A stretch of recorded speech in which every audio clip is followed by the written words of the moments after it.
capítulo 7 y seguir en esta mañana con nuestro estudio. La semana pasada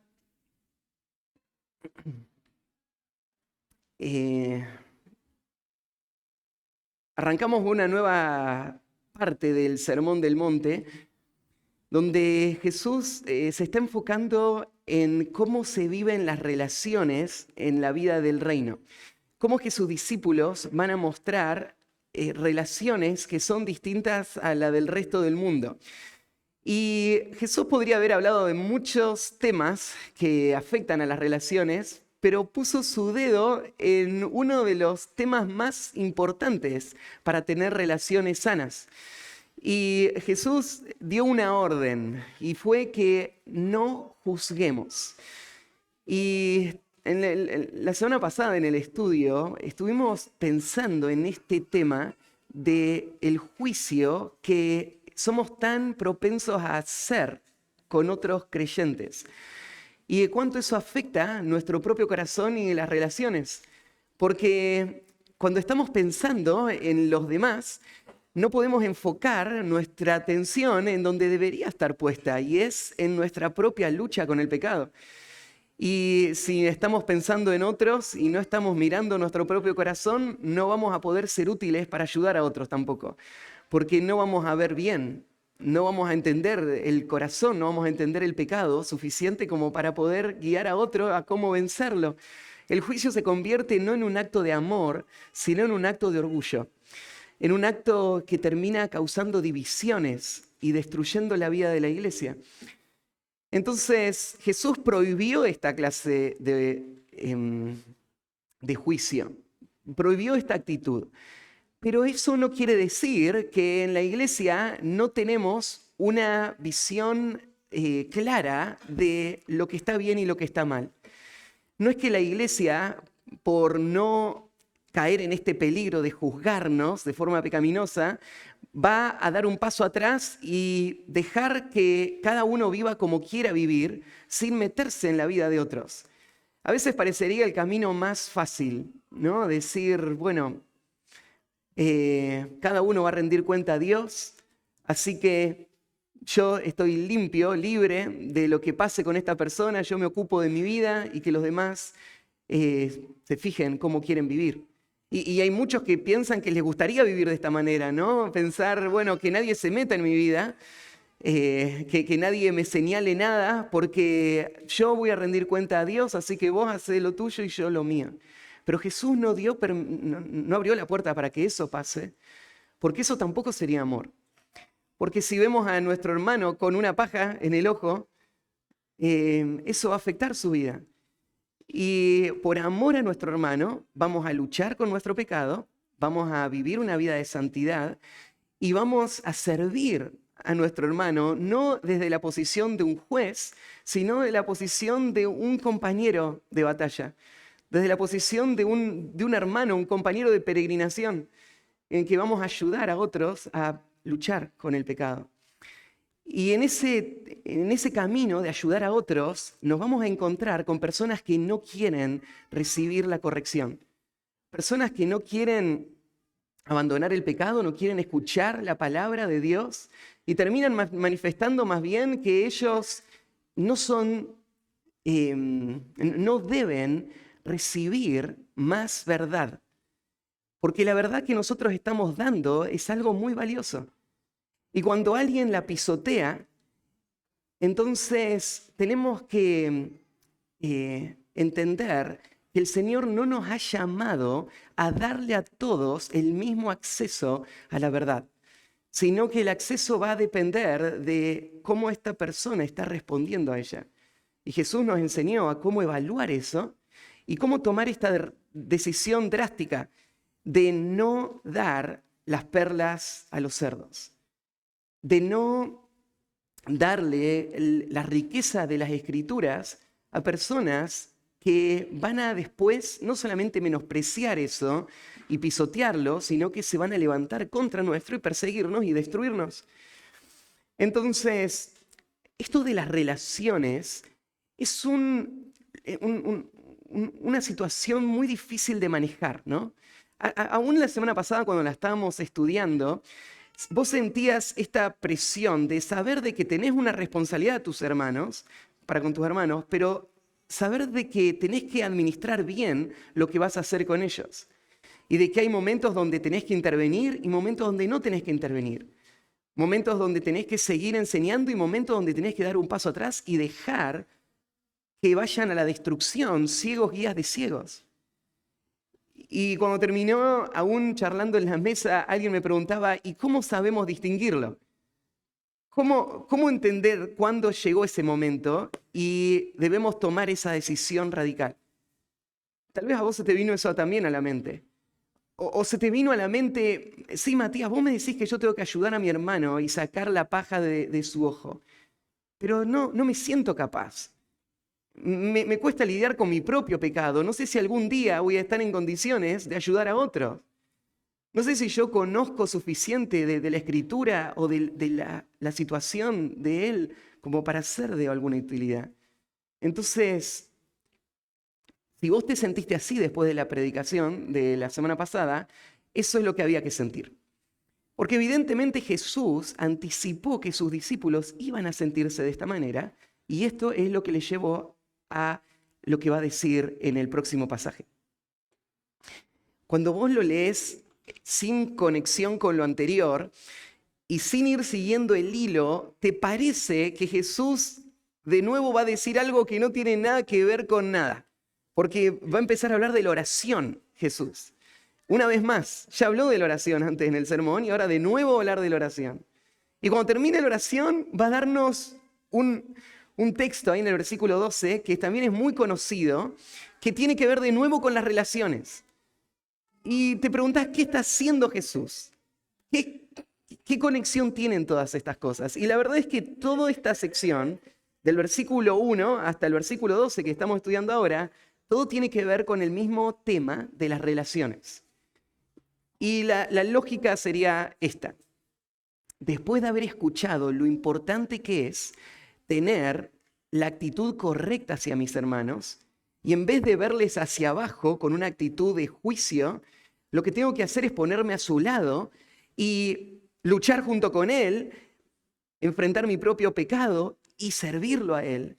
Después de entender de que hay momentos que hay que tomar decisiones radicales en cuanto a personas que no quieren la verdad, ahora está esa sensación, yo no puedo esto es demasiado para mí. ¿Y quién sería capaz de vivir a la altura de las demandas de Cristo, de cómo debe ser la vida del reino? Y por eso es que Jesús va a la oración y va a explicarnos de dónde están los recursos para poder vivir de esta manera. Porque las demandas son muy altas. Ser parte del reino de Cristo no es algo menor. No es algo que podés hacer en tu tiempo libre o mientras seguís el curso normal de tu vida. Ser parte del reino de Cristo va a revolucionarlo todo. Y es algo que humanamente es imposible. Ser parte del reino de Cristo es una obra que Dios hace, que cambia el corazón y hace posible que pueda amar como nunca antes pude hacerlo. Y si bien el mundo está lleno de religiosos hipócritas, el reino de Cristo no es parte de ese sistema. El reino de Cristo es otra cosa. El reino de Cristo son personas honestas que están luchando con su pecado y que aman y que van a enfocar su vida en servir a otros. Y si es así, entonces este pasaje nos va a guiar a cómo hacerlo, a cómo ir a esa fuente una y otra vez para tomar los recursos que necesitamos para poder lidiar con nuestro propio pecado y poder ayudar a todos los demás. Y vivir las relaciones tal como Dios las diseñó en el reino. Entonces, el título del mensaje de hoy es Vive para el bien de otros. Vive para el bien de otros. Inicialmente vamos a arrancar leyendo sobre la oración y vos decís, Matías, esto no tiene mucho que ver con el bien de otros. Cuando cerremos en el versículo 12 vas a darte cuenta, sí, esto tenía que ver con el bien de otros. Vamos a ver cómo la oración encaja dentro de todo ese panorama. Dice en el versículo 7. pedid y se os dará. Buscad y hallaréis. Llamad y se os abrirá. Porque todo aquel que pide, recibe. Y el que busca, halla. Y al que llama, se le abrirá. ¿Qué hombre hay de vosotros que si su hijo le pide pan, le dará una piedra? ¿O si le pide un pescado, le dará una serpiente? Pues si vosotros siendo malos, sabéis dar buenas dádivas a vuestros hijos, ¿cuánto más vuestro Padre que está en los cielos dará buenas cosas a los que le pidan? Así que todas las cosas que queráis que los hombres hagan con vosotros, así también haced vosotros con ellos. Porque esto es la ley y los profetas. Vive para el bien de los otros. Podemos dividir este pasaje en 3 secciones. En el versículo 7 Jesús va a darnos el principio. Después el versículo 8, 9, 10, 11 nos va a dar argumentos y nos va a afirmar sobre esta verdad. Y el versículo 12 va a servir como una conclusión realmente de toda la sección y aún de lo que venimos estudiando hace meses, en donde Jesús va a explicar cuál es el corazón de la ley. Y si tuvieses que resumirla toda y enfocarte en una sola práctica que haga que vos cumplas toda la ley, acá va a estar. ¿Sí? Este versículo va a ser muy útil para nuestra vida dentro del reino de Cristo. Así que vamos a dividirlo en esas 3 partes. Primero, entonces, vive para el bien de otros. Y el primer punto es, buscando a Dios para que Él lo haga posible. Buscando a Dios para que Él lo haga posible. Como te expliqué, si vos venís siguiendo el hilo, vos entendés que el contexto te lleva a pensar cómo me relaciono con otras personas. Y Jesús va a explicar que la forma en la que vamos a poder hacer lo que Cristo nos está pidiendo, es a través de la oración. Y Dios dándonos lo que vamos a pedir. Y de esa manera, convirtiéndonos en lo que Él demanda de nosotros. Entonces, lo que es imposible es hecho posible, pero no por nuestra propia bondad, no por nuestra propia determinación, sino por lo que Dios va a hacer en nuestra vida en respuesta a nuestras oraciones. Hay muchos pasajes que tratan el tema de la oración. Y cada uno está relacionado con un contexto especial. Y nos muestra en qué circunstancias oramos y de qué manera oramos. En este pasaje podríamos tomarlo y hacer un estudio específico en cuanto a la oración. Y yo quiero hablar ahora sobre la oración, pero después lo voy a conectar con todo lo demás. Recordás seguramente estas palabras de Jesús, porque las palabras que acabamos de leer son algunas de las palabras más preciosas que hay en las Escrituras. Porque estas palabras nos garantizan que pase lo que pase en nuestra vida, nunca estamos a la deriva. Nunca nuestra vida está en peligro y sin ninguna ayuda, sin ningún auxilio. Este pasaje nos va a mostrar, como muchos otros que tratan el tema de la oración, que nosotros no podemos decidir lo que va a pasar en nuestra vida. No podemos elegir de qué manera las relaciones van a afectarnos. No podemos elegir las dificultades y las pruebas que van a venir. Pero eso no importa. Porque al fin del día el creyente tiene un ancla firme puesta sobre una relación que va a guiarle y sostenerle en cualquier circunstancia. Es capaz de proveer lo que él necesite para cualquier circunstancia. Y que va a dar la sabiduría que uno necesita, la fortaleza que uno necesita, la dirección que uno necesita. Entonces, todos los problemas de la vida del creyente se resuelven en este principio simple que Jesús va a explicar acá. Pedid y se os dará. Buscad y hallaréis. Llamad y se os abrirá. Este texto es tan poderoso que si nosotros lo creemos y lo guardamos y lo vivimos, este versículo tan sencillo puede traer lo que yo voy a necesitar en cualquier etapa de mi vida, en cualquier situación. Si somos honestos, todos necesitamos ser recordados de la necesidad de la dependencia en el Señor. Porque aunque el principio es muy simple de escuchar y entender, parece muy difícil de practicar. Y por eso es que el Señor va a también argumentarnos este principio. Nos va a decir que tenemos que hacerlo y después nos va a explicar más sobre él. Así que veamos este versículo 7. Como ven, hay 3 mandatos, 3 órdenes: pedid, buscad y llamad. La verdad es que los 3 se parecen y podríamos reconocer algunas distinciones, pero creo que el foco del pasaje no está en lo distintos que son los términos, sino en mostrarnos con 3 ideas distintas el mismo concepto. La necesidad de ir a Dios con la confianza de que Él responde y que Él va a darme lo que yo necesito en ese momento. Y entonces, cada uno de estos mandatos están acompañados con una promesa futura.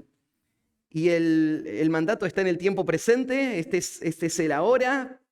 Debo hacer esto en este momento, en esta situación. Y la promesa está en el resultado que eso va a traer en el futuro. Y pensémoslo un poquito más. Cuando el Señor está diciéndole a sus discípulos, pidan, pidan. Esto es algo muy precioso.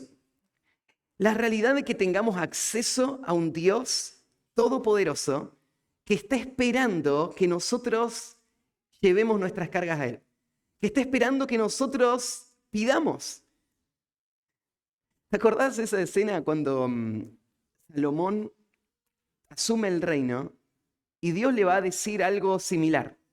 Pedime lo que sea. ¿Qué es lo que necesitas? Y este hombre joven tuvo la claridad para pedir lo que Dios quería dar. Y entonces pidió lo más importante y Dios lo va a conceder.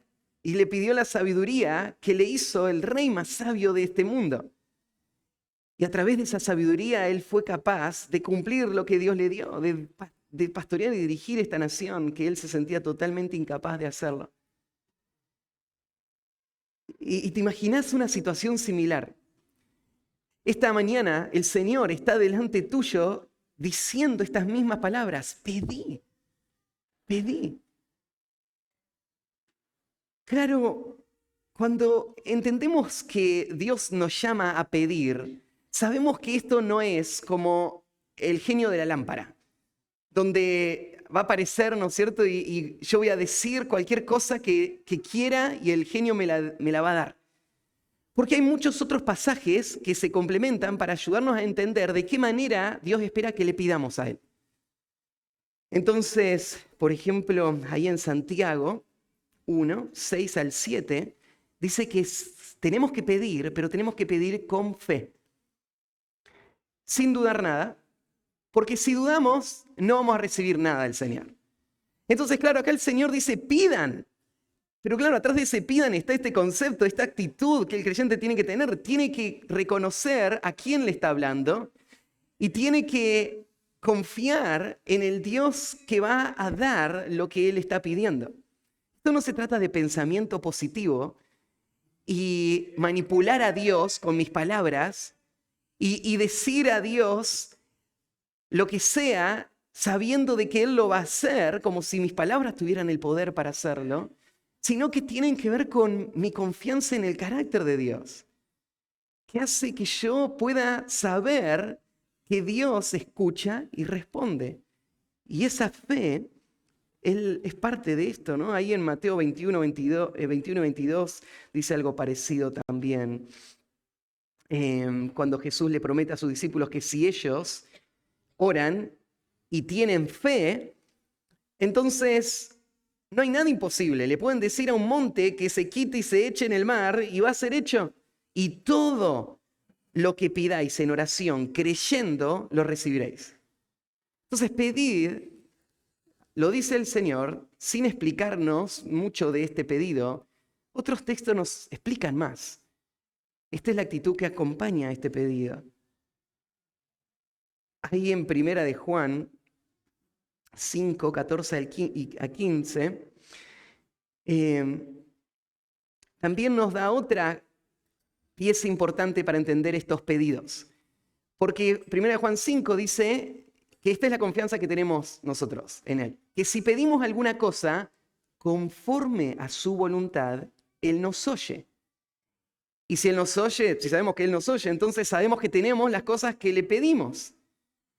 Y acá lo que señala Juan es que lo que Dios va a hacer es lo que Él desea hacer. Por eso es que Salomón recibió lo que pidió, es porque Dios estaba queriendo darle esto. ¿Y cómo supo qué pedir Salomón? Lo supo porque desde niño había sido instruido. Había sido instruido en que la sabiduría es lo más importante. Lo que le enseñó su papá es a temer a Dios. Y para agradar a Dios uno necesita conocer lo que Dios quiere y tener la claridad a cada momento para evaluar todas las circunstancias de acuerdo a la voluntad de Dios. Así que lo que le pidió Salomón es lo que Dios en su voluntad desea para cada uno de sus hijos. Entonces cuando Jesús está diciendo pidan, no está diciendo, mira, acá hay un cheque en blanco, vos llenalo y lo que quieras tenés. Sino que lo que está diciendo es, ustedes tienen que conocer a su Dios. Y a través de su palabra entender su corazón. Y cuando hay confianza en lo que sé de Dios, yo entro a la presencia de Dios a pedir con fe y pido de acuerdo a la voluntad de Dios. Y Dios lo que hace, Dios me da. Porque no estoy pidiendo solamente para mis deseos, y eso es lo que Santiago capítulo 4, versículos 2 y 3 señala, ¿no? Que sería otro concepto. Debemos pedir, pero pedir no para nosotros mismos, sino pensando en el Señor y en sus intereses. ¿Se acuerdan ahí? Santiago 4, 2 dice así: codiciáis y no tenéis, matáis y ardéis de envidia y no podéis alcanzar, combatís y lucháis, pero no tenéis lo que deseáis, porque no pedís. Y acá describe a este hombre afanado y trabajando con todas sus fuerzas para lograr las ambiciones de su corazón. Y dice Santiago, ¿no es Dios tu proveedor?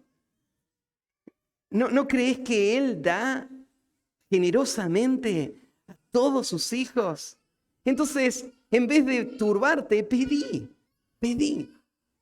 Y no tienen porque no piden, dice Santiago. ¿Qué palabras son estas, no? ¿Cuántas cosas de nuestra vida están marcadas por nuestra falta de oración diligente y persistente? ¿Cuántas cosas de nuestra vida las tendríamos si estaríamos pidiéndolas? Y por no pedirlas, no están. Y Santiago dice, es porque no piden. Y alguien podría decir, pero yo se lo pido y Dios no me lo da. Y bueno, ahí viene el otro, ¿no? Cuando dice, pedís y no recibís porque pedís mal, para gastar en vuestros deleites. Y entonces, pidan, dice Jesús.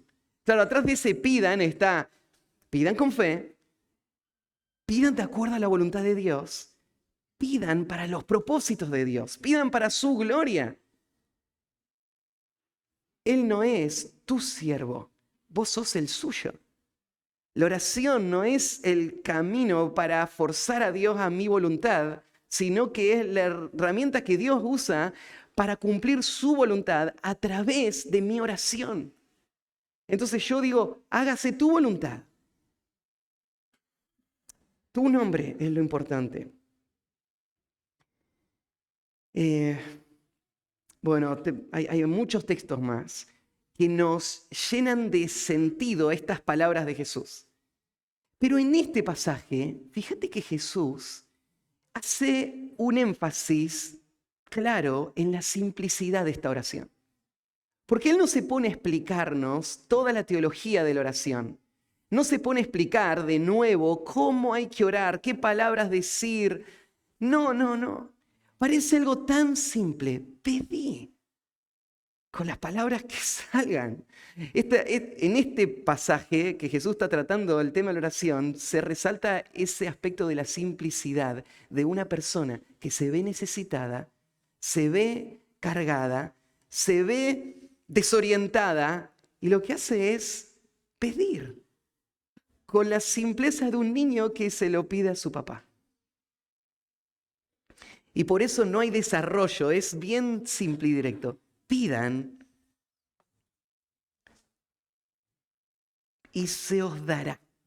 Pedid y se os dará. Esta es una promesa. Claro, yo expliqué recién otros principios bíblicos que están relacionados a este pedido que Dios escucha y Dios responde. Pero aún teniendo todo esto en mente, pensá en el tesoro que hay en estas palabras. Pedid y vas a recibir. Ahí en el Salmo 145, 18 dice así: cercano está Jehová a todos los que le invocan, a todos los que le invocan de veras. Cumplirá el deseo de los que le temen, oirá a sí mismo el clamor de ellos y los salvará. El Salmo dice que no hay nadie que jamás haya invocado a Dios con un corazón sincero que haya sido descartado por Dios o ignorado por Dios. ¿No fue este nuestro primer encuentro cuando con dolor en nuestro corazón invocamos el nombre del Señor? Cuando nos vimos perdidos, cuando entendimos el Evangelio y entendimos que había un Dios de gracia que había dado a su Hijo para salvarnos. ¿No fue ese clamor el que fue oído y respondido por Dios y dio la salvación que ahora disfrutamos? El salmista dice, esto es lo que siempre pasa. Esto es lo que siempre pasa con cualquier persona que invoca el nombre del Señor. Y esto es lo que pasa con sus hijos cuando claman a Él también. Este es el patrón, pidan y se les va a dar. Algo interesante en esta fórmula que aparece en este versículo es que los verbos, los primeros están como órdenes y los segundos van a estar en su forma pasiva, indicando de que hay un Dios que va a cumplir esta acción, que no tiene que ver conmigo, no estamos participando ambos, es Él el que lo hace. Entonces, mi tarea es pedir y la de Él, Él da. Jesús suma entonces estos otros cuadros, buscad, de nuevo en forma de orden. Y acá la palabra buscar tiene, muchos han visto en esta palabra, más intensidad que el pedido.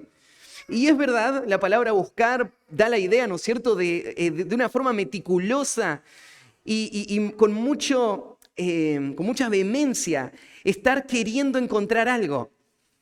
Y sin duda Jesús está mostrando que esta es la actitud de los que se sienten en desesperada necesidad de Dios. Esas son personas que están buscando. No solamente agregaron la oración a su lista de cosas para hacer, sino que su alma tiene sed, tiene necesidad.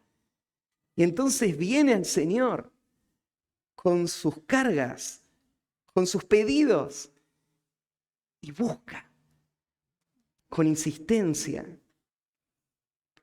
con persistencia. Y de nuevo la promesa es, y hallaréis. Van a descubrir lo que se está buscando, lo que tanto deseas está ahí en la presencia del Señor y Él lo tiene para dártelo. Y el tercero, llamad, y acá es la idea de estar a la puerta golpeando. Y muchos ven aún un paso más en esta intensidad, ¿no? En donde ahora es muy específico. Lo que estoy buscando es entrar en ese lugar de comunión íntimo, en la relación con Dios, y voy a golpear esa puerta.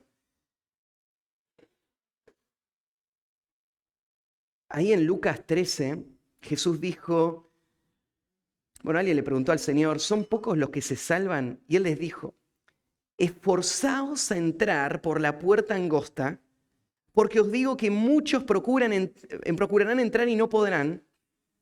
Después que el padre de familia se haya levantado y cerrado la puerta, y estando fuera empecéis a llamar a la puerta, diciendo, Señor, Señor, ábrenos, Él respondiendo os dirá, no sé de dónde sois. Y esta palabra de Jesús, esfuércense por entrar. Tal vez resume este cuadro de la persona que está llamando afuera. Es la persona que dice tal vez como Jacob. ¿Se acuerdan cuando luchaba con el Señor y le dice, no te dejaré hasta que me hayas bendecido? La idea de uno que está golpeando afuera es uno que está golpeando con la determinación de seguir hasta que le abran esa puerta. Porque él quiere entrar, él necesita entrar. Y Jesús está usando estos cuadros para explicar cómo debería ser nuestra actitud hacia la oración. Entonces, si es que vamos a poder vivir de acuerdo a las altas demandas de Dios para la vida del reino, entonces necesitamos entender que esto es algo que Dios da. No es algo que yo produzco. No es mi propia inteligencia.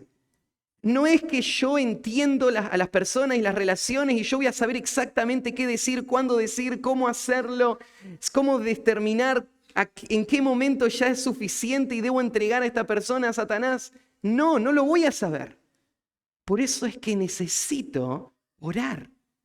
Necesito pedir, buscar y llamar. Y la promesa es, el Señor va a dar todo lo que necesitamos.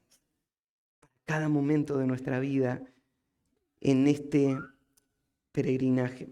Así que vive para el bien de otros, en primer lugar, buscando a Dios para que Él lo haga posible. En segundo lugar, confiando que Dios promete hacer lo posible.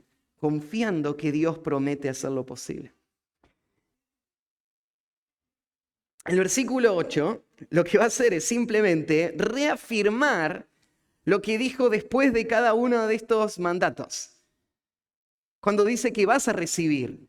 Ahora, Él no quiere que tengas ninguna duda en tu corazón. Y por eso lo subraya con esta promesa enfatizada. Él va a dar como mayor contundencia a nuestra mente para que sepamos que esto es una promesa absoluta en la que podemos confiar nuestras almas. Entonces, versículo 8 dice, porque todo aquel que pide recibe, y el que busca halla, y el que llama se le abrirá.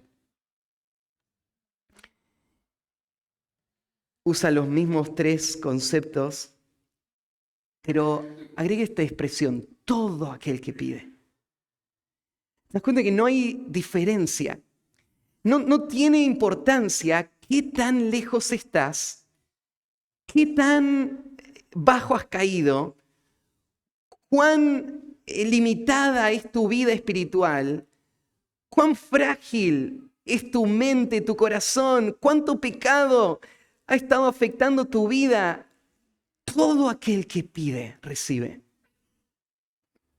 Mientras estaba estudiando esto, recordaba Deuteronomio 4:29, en donde Moisés imagina cómo iba a ser el momento en que Israel iba a rechazar la ley y entregarse a la idolatría y ser juzgada por Dios y ser dispersa por todo el mundo. Y Moisés pone estas palabras para que ellos, cuando estén en esa situación, sepan que todo el que pide recibe, que todo el que busca encuentra, que todo el que llama se le abre. Y dice así: mas si desde allí buscares a Jehová tu Dios, lo hallarás. Si lo buscares de todo tu corazón y de toda tu alma. ¿Vos entendés estas palabras? ¿Te imaginás a un judío en el exilio, ahí en Babilonia, con la ciudad de Jerusalén destruida y bajo el dominio de un imperio invencible en la mente de ellos, y sabiendo que están ahí por su culpa y por sus pecados, y leyendo estas palabras y diciendo: esto es lo que tengo que hacer? Acá está la promesa, no importa dónde estoy. Si yo clamo, voy a ser oído y el Señor va a dar lo que Él desea dar. Y Él desea que esta nación sea restaurada, ¿no? Él desea que esta ciudad sea reedificada. Él desea cumplir las promesas que hizo a Abraham de bendecir a todas las naciones. Así que estaban ahí orando. ¿Te acordás? Daniel, uno de estos judíos, orando y confiando. El Señor lo va a dar. Porque no hay ningún lugar desde el cual el Señor no escuche a un corazón que está contrito y humillado. Un corazón sincero. Cualquiera. O como Salomón, que si bien no estaba en lo profundo de la miseria por su rebeldía, sí se sentía totalmente inadecuado para la tarea. Pero si él pide, a él se le va a dar.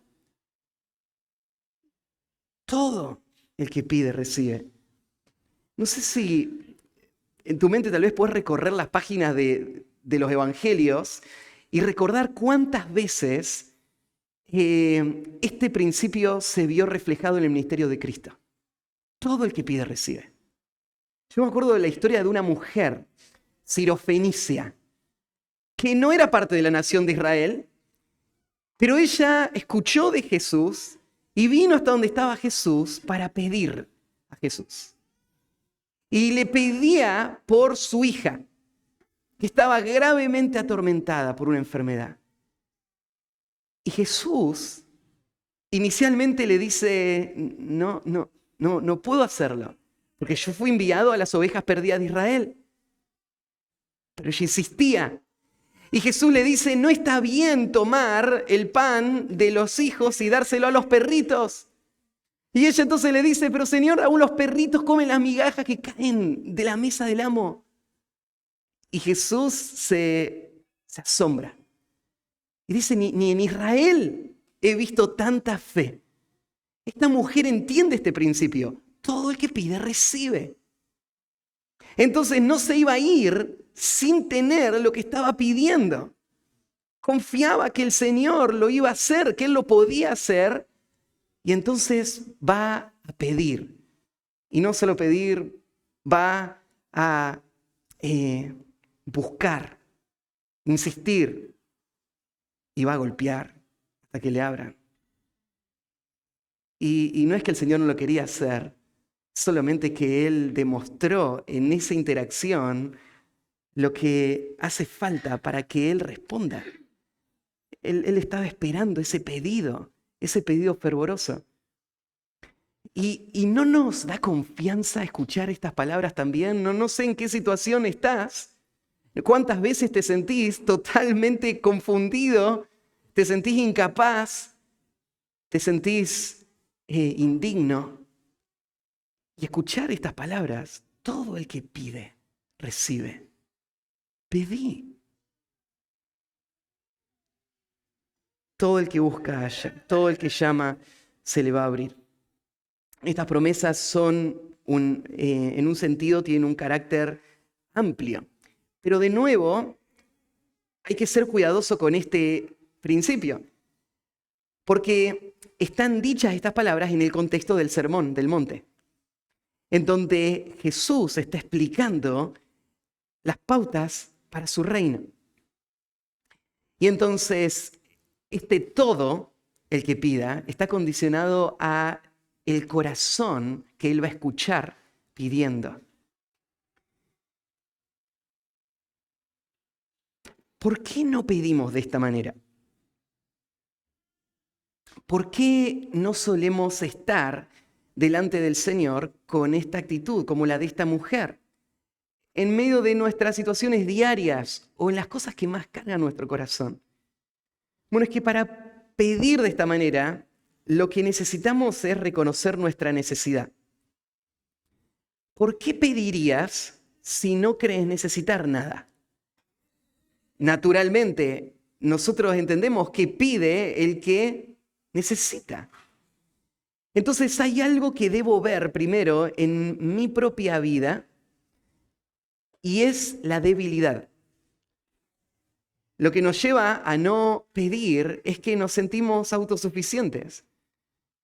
Nos sentimos capaces de resolver nuestros problemas, nuestros asuntos por nuestra propia cuenta. De vivir nuestra vida espiritual y de agradar a Dios. Y aún cuando tenemos disciplinas espirituales que son las correctas, se genera esta soberbia espiritual en esas disciplinas, ¿no? Y confiamos más en lo que nosotros podemos hacer que en lo que Dios va a hacer. Entonces, como aprendemos a predicar y sabemos cómo armar un sermón y entendemos cómo sacar los conceptos bíblicos, ya no pasamos tiempo en oración porque dominamos la técnica, ¿no? Y entonces pasamos más tiempo leyendo los manuales de consejería, preparándonos para ir a ese encuentro de consejería, que con el Señor, esperando en Él, que Él haga la obra en el corazón de la persona con la que vamos a hablar. Porque no nos vemos capaces. No entendemos la magnitud de lo que está pasando. No nos vemos totalmente incapaces de llevar a cabo la obra que Dios solo hace en los corazones. Y entonces el Señor tiene que exponer nuestra debilidad. Tiene que traer circunstancias que nos desestabilizan completamente. Tienen que traer tensión, tienen que traer pobreza, enfermedad, conflicto, y llevarnos hasta el borde de lo que a nosotros nos parece un precipicio, para que entonces nos postremos sobre nuestro rostro y clamemos: Señor, estoy al final de mis fuerzas, auxilia. Pero no hacía falta llegar hasta ese punto, ¿no? Porque nuestra necesidad del Señor es constante. Nuestro ministerio se debería estar apoyando todo el tiempo en Él. Nuestra tarea en casa, con nuestras esposas, con nuestros hijos, debería tener al Señor como nuestra fuente de poder para vivir la vida del reino. Pero falta este sentido de dependencia, ¿no? Y no solamente nos falta sentirnos débiles, sino que también a veces no pedimos porque nos falta la fe para creer que Dios va a responder esa oración. Entonces, en el fondo, no creemos que sea tan fácil. No creemos que sea solamente pedir y tenemos. O sea, las cosas no funcionan así en este mundo. Uno tiene que hacerlo por uno mismo, nadie se lo va a dar, tiene que esforzarse. Entonces salimos a resolverlo con nuestras fuerzas. Y no creemos que Dios da por gracia a los que le piden. Todas las cosas. Nuestro sustento diario y nuestra sabiduría para vivir la vida cristiana. Todo lo que hacemos. Entonces, no termina ahí. Lo que Jesús va a hacer ahora es darnos algunos ejemplos que parecen, si lo mirás de un lado, como ejemplos absurdos. O si los pensarías un poquito más, tal vez te das cuenta cómo Jesús está mostrando con este ejemplo algo extremo que expone nuestra incredulidad. Mirá lo que va a decir el primer ejemplo. ¿Qué hombre hay de vosotros que si su hijo le pide pan, le dará una piedra? ¿Te imaginas esta escena? Se sientan a comer en tu casa esta semana y bueno, arranca la comida y vos salís con la olla y metés el cucharón y le ponés una piedra lisita, redondita en forma de pan en cada plato. Sería algo totalmente absurdo, ¿no? ¿Qué estás haciendo? ¿Qué es esto? ¿Una broma? Si es una broma de muy mal gusto. Tengo hambre. Poneme algo que coma, ¿no es cierto? ¿Quién se puede comer esa piedra? Y Jesús toma este ejemplo absurdo para mostrarnos nuestra relación con Dios y la disposición de Dios a darnos todo lo que necesitamos. Porque esta incredulidad que está en nuestro corazón es la que nos frena a pedir como deberíamos. Lo que Jesús está haciendo es mostrar la relación que tenemos con Dios como un padre. Ahora, antes de asumir que esto tiene que ver con vos, tenés que saber de que Dios no es el padre de todos los seres humanos. Él es el creador. Como creador, Él da buenas cosas a todos, pero acá Jesús no está hablando de eso de Dios. Él está hablando de una relación mucho más estrecha. Él está hablando de una relación íntima que viene por ser parte de su familia. Entonces no podés asumir que Dios va a responder tus oraciones y suplir tus necesidades porque Él es tu padre hasta no saber que Él es tu padre. Y ahora lo va a sacar un poquito más adelante al concepto. Jesús lo va a señalar también en una expresión. Pero este sería el primer ejemplo. Segundo ejemplo, o si le pide un pescado, le dará una serpiente. Este segundo ejemplo no solamente te muestra la decepción de no poder comerte una piedra, sino la maldad de un padre que le pondría una serpiente ahí. Y esto se vuelve más absurdo todavía, en que abajo de la olla hay una cobra venenosa para que cuando tu hijo abra, ¿no es cierto?, para comer la comida del mediodía, salte la cobra y lo pique. Esto nunca se vio jamás.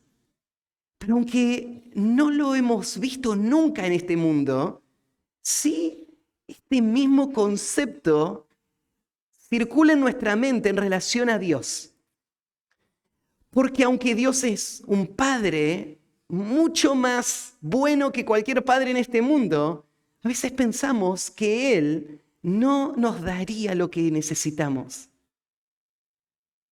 Como si fuese a ser un padre que le pone una piedra al hijo que necesita un pan. Y a veces mucho peor. Pensamos que Dios nos daría una serpiente cuando estamos necesitando un pescado. Qué crueldad sería esta, qué maldad. Y qué blasfemia de nuestro corazón pensar esto de nuestro Dios. Cuando pensamos que lo que Él trae a nuestra vida es menos que lo mejor. Cuando renegamos de Dios o no buscamos en Dios lo que Él nos da, creyendo la mentira de Satanás ahí en el huerto con que Dios os ha dicho, Dios no es un Dios bueno.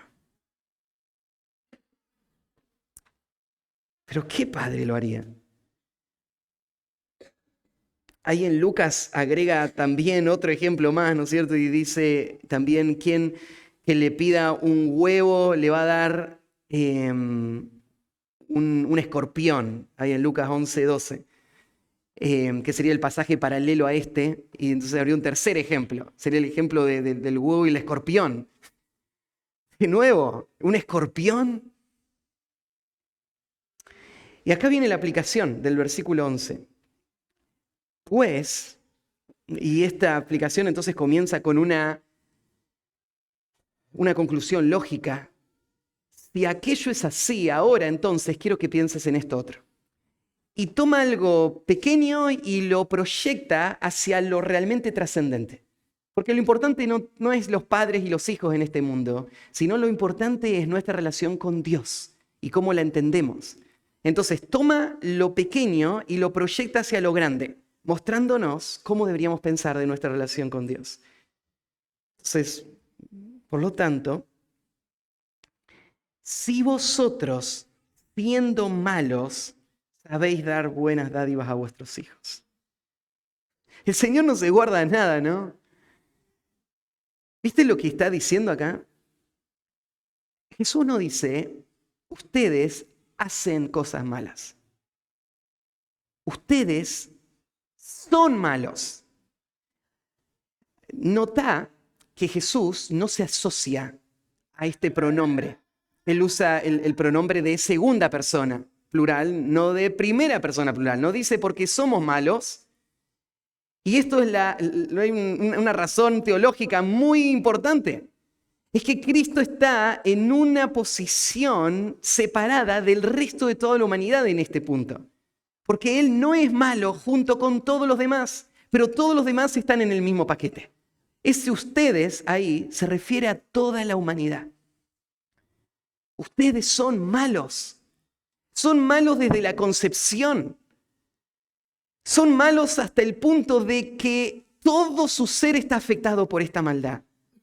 No hay pensamientos, acciones, intenciones que escapen de la naturaleza malvada, impía, vil, que describe al ser humano.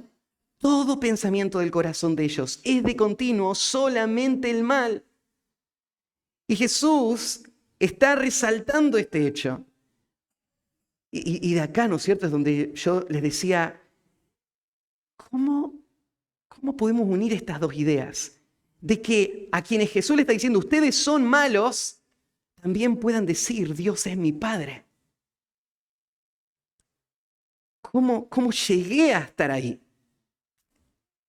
Y sé que la mayoría de ustedes lo entienden muy bien, porque eso es lo que vivieron. Siendo malos, como describe Efesios capítulo 2, esclavos del pecado, arrastrados por la corriente de este mundo, muertos en nuestros delitos y pecados, bajo la dirección del príncipe de este mundo, bajo la ira de Dios, estando en esa condición, dice, pero Dios que es rico en misericordia, por su gran amor con que nos amó, aun estando muertos en pecado, nos dio vida juntamente con Cristo. Y ahí está. Los que son malos ahora son perdonados, son rescatados, son transformados, son adoptados y ahora son cuidados, son guiados. Esto es algo asombroso, esto es la gracia de Dios. Pero acá se resalta esto, ¿no es cierto? Ustedes son malos, pero aún siendo malos, hay algo que sigue pasando. Y que cuando ustedes lo ven, en realidad no está reflejando la realidad del corazón. O sea, vos ves a un padre que no le pone en la olla una serpiente venenosa a sus hijos, pero no es porque él no es capaz de hacerlo. No es porque la maldad de su corazón no llega hasta ese punto. Porque la maldad del corazón del hombre afecta al hombre al punto más extremo. Completamente está el hombre afectado por su pecado. Pero claro, aún en su vida diaria, ustedes no ven a padres hacer esto, ¿no? Y ustedes saben que esto no se hace, aún en medio de la perversidad de este mundo. Entonces, ¿cuánto más vuestro Padre que está en los cielos dará cosas buenas a los que le pidan? El Padre que está en los cielos no es malo. No hay nada malo en Él. Él es de quien Santiago dice, toda buena dádiva y todo don perfecto desciende de lo alto del Padre de las luces, en el cual no hay mudanza ni sombra de variación. Todo lo bueno que hay en el universo vino de Él. No hay nada bueno fuera de Él. Y Él da buenas cosas.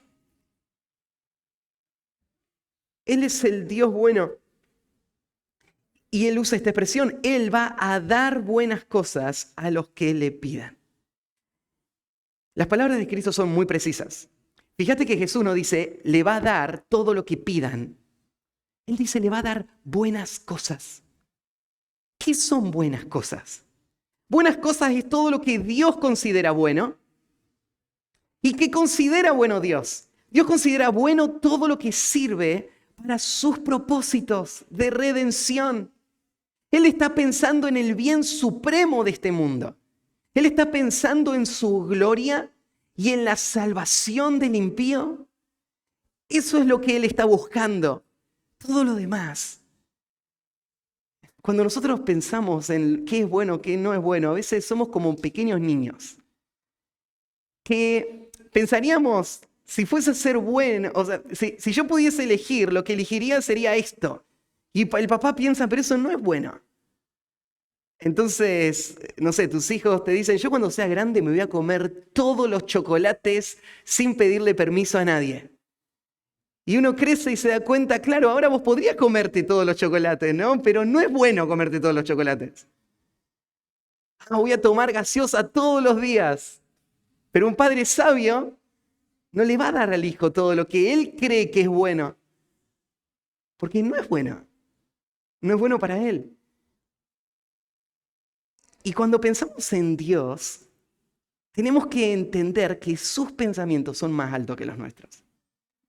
Mucho más altos. ¿Qué es bueno? Bueno, a veces no podemos nosotros saberlo.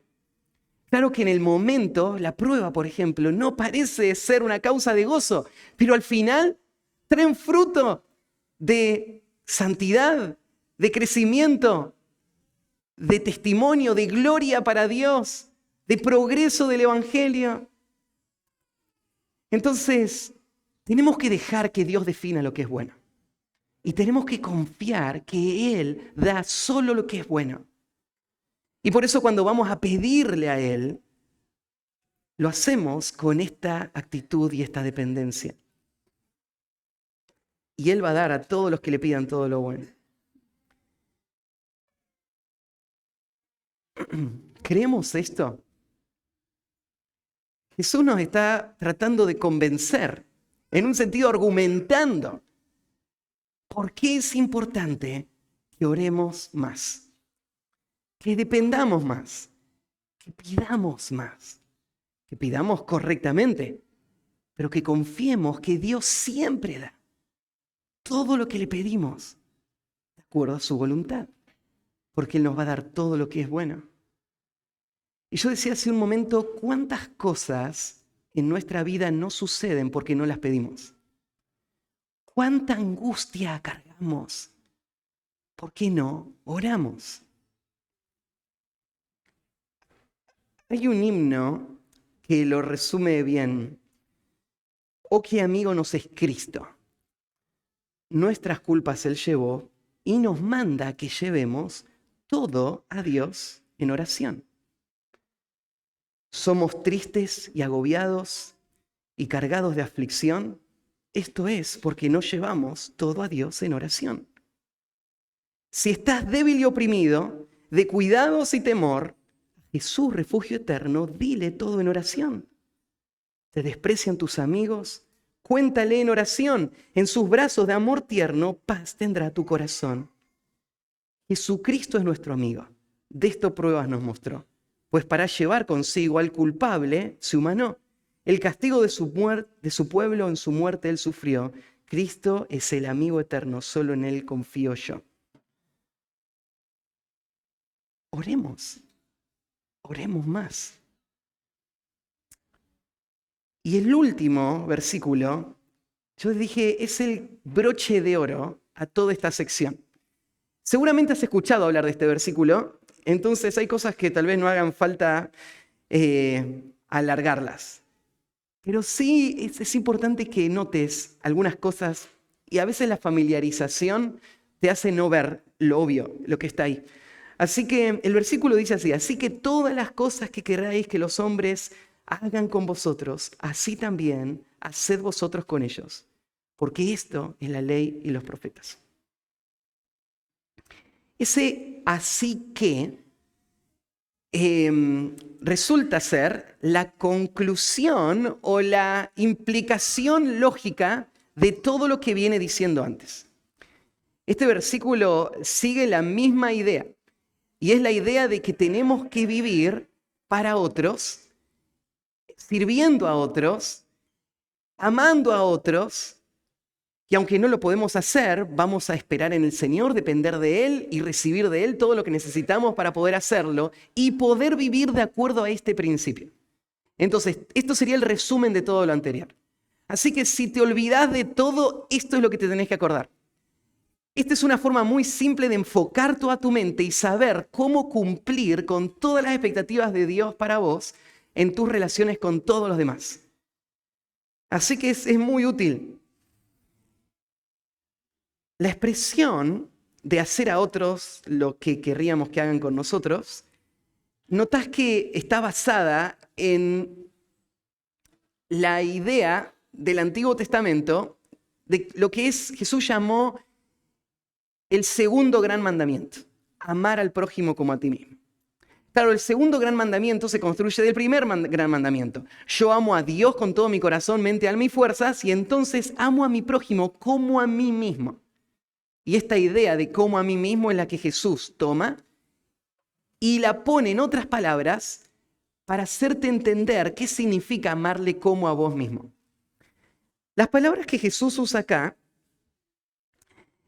no eran tan extrañas en su época, porque muchos las usaban en una manera similar. Hay un filósofo judío, un rabino judío, que se le había preguntado en un momento cómo resumir toda la ley. Y él había respondido, parecido a lo que Jesús dijo tiempo antes, él había dicho: todo lo que no quisieras que te hagan, no se lo hagas a otros. Ese fue su resumen de toda la ley. Él dijo, eso es la ley, todo lo demás que hay en la ley es un comentario de este principio. Así que lo que no querés que te hagan, no se lo hagas. Y vos decís, bueno, esto es lo mismo que está diciendo Jesús, y no es lo mismo que está diciendo Jesús. ¿Les parece? Suena similar, pero se apoya en dos principios totalmente opuestos.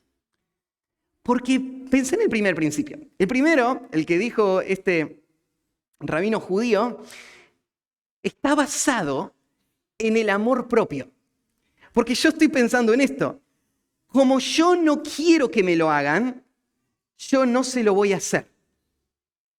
Al final, el centro sigo siendo yo, solamente que me resulta más conveniente no hacérselo para mis propios intereses.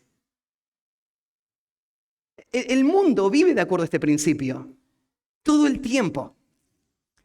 Cada gesto de cuidado, de cariño, está basado en este principio.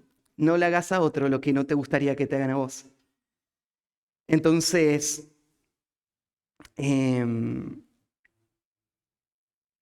pensá en un ejemplo práctico. Estaba escuchando a un comentarista decir, imagínate que vos ves a alguien empujando el auto para arrancarlo en la esquina de tu casa. Y vos tenés este principio, no le hagas a otro lo que no te gustaría que te hagan a vos.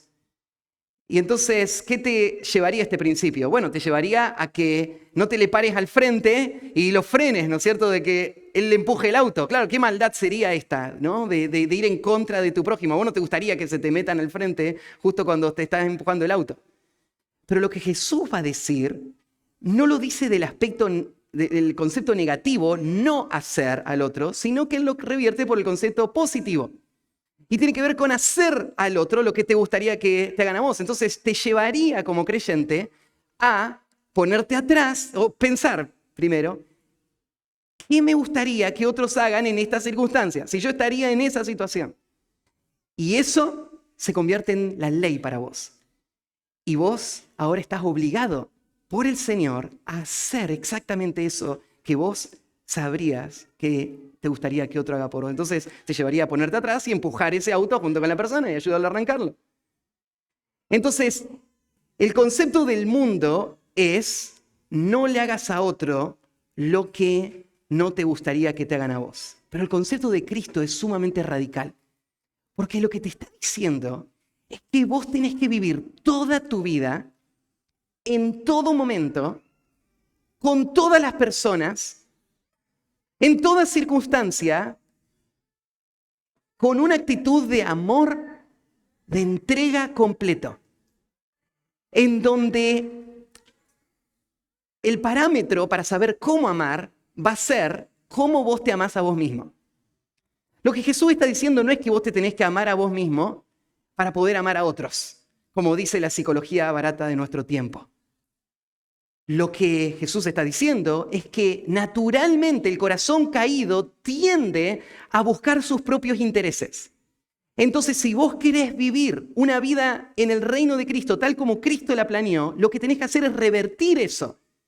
Y tenés que hacer lo que tu carne querría hacer para tus propios intereses, ahora hacerlo para otros. Entonces, en la vida de la iglesia, cuando vos decís, a mí nadie me visita, lo que vos tendrías que hacer, ¿qué es? Salir a visitar a todos tus hermanos. Si vos decís, claro, a mí no me ayudan, me maltrata mi familia y esto no estaría bien, ¿qué tendrías que hacer? Exactamente lo que vos entendés en tu carne natural, que sería lo correcto. Y entendé esto, Jesús no permite ese espacio donde yo voy a estar solamente en forma pasiva, no haciendo lo que no quiero que me hagan, sino que Él me llama con un mandato a ser activo constantemente y a hacer por otros todo lo que yo querría que hagan por mí. Entonces, si vos simplemente no estás maltratando a las otras personas, no estás cumpliendo la ley del amor. Cualquier inconverso lo puede hacer. Lo que nadie puede hacer sin el poder de Dios obrando en su vida es amar de esta manera. Es tratar a otros como vos te tratarías a vos mismo. A todos los otros, en todo momento. Y vos decís, Matías, ¿se puede vivir de esta manera? ¿Se puede vivir una vida de completa renuncia en donde estoy enfocado en otros constantemente? Y te diría esto, no por tus propias fuerzas, por eso es importante la vida de oración. Por eso vos le vas a pedir a Dios y Él te lo va a dar. Vos vas a buscar esto, lo vas a encontrar. Vos vas a llamar y Él te va a abrir. Y vos vas a poder vivir esta vida que solamente un hijo de Dios puede vivir, porque fue transformado por el poder de Dios. Entonces, cuando no estamos seguros de cómo debemos actuar en relación con un hermano, lo que tenemos que hacer es orar. Tenemos que buscar la ayuda del Señor cuando queremos saber cómo exhortar, acompañar, alentar, ayudar a lidiar con cierto pecado a nuestro hermano. Tenemos que buscar al Señor. Y el Señor nos promete que Él va a responder. Creo que también podemos aprender a descansar en el Señor, en aquellas cosas que Él considera buenas y creerlo por la fe y abrazarlo, aun cuando eso sea doloroso. Y lo que estábamos hablando recién, solo hace a otros lo que sabes que te gustaría que te hagan a vos. Queremos que nos amen o que nos cuiden, que nos muestren respeto, que nos sirvan, que nos alienten, que nos valoren, que estén pendientes de nosotros. Hacelo por otros.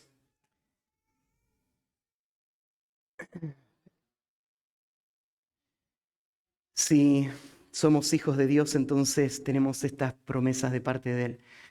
A veces nos quedamos cortos con nuestras oraciones.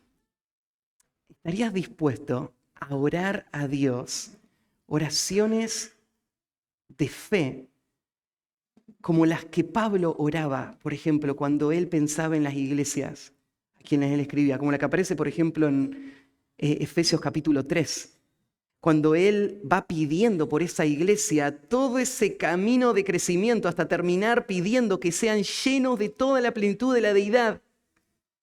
Y después confiar de que Dios es poderoso para hacer todas las cosas mucho más abundantes de las que pedimos o entendemos.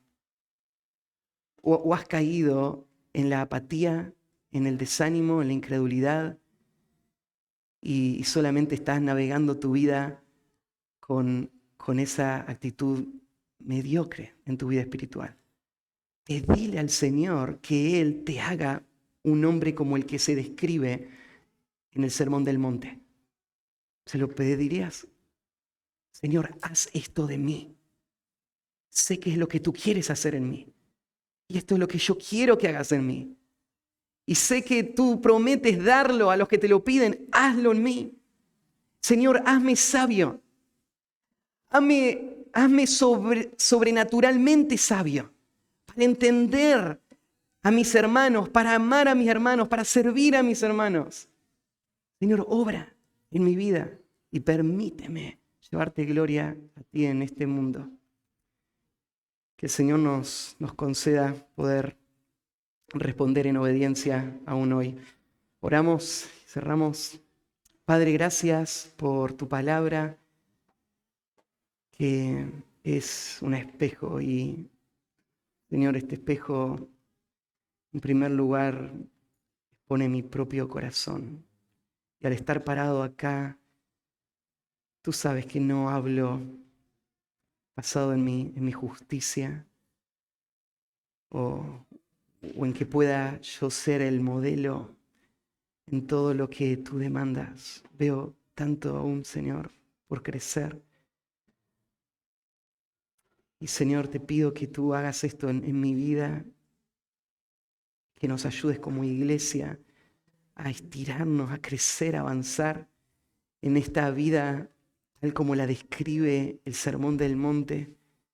No es posible para nosotros, pero hazlo en nosotros. Haz lo imposible, transfórmanos, enséñanos, haznos sabios. Ayúdanos, Señor, a lidiar con el pecado, con el nuestro y con el de nuestro hermano. Ayúdanos a amar de esta manera y que tu nombre pueda ser glorificado en medio nuestro y para tu gloria en este mundo también. En el nombre de Cristo Jesús, amén.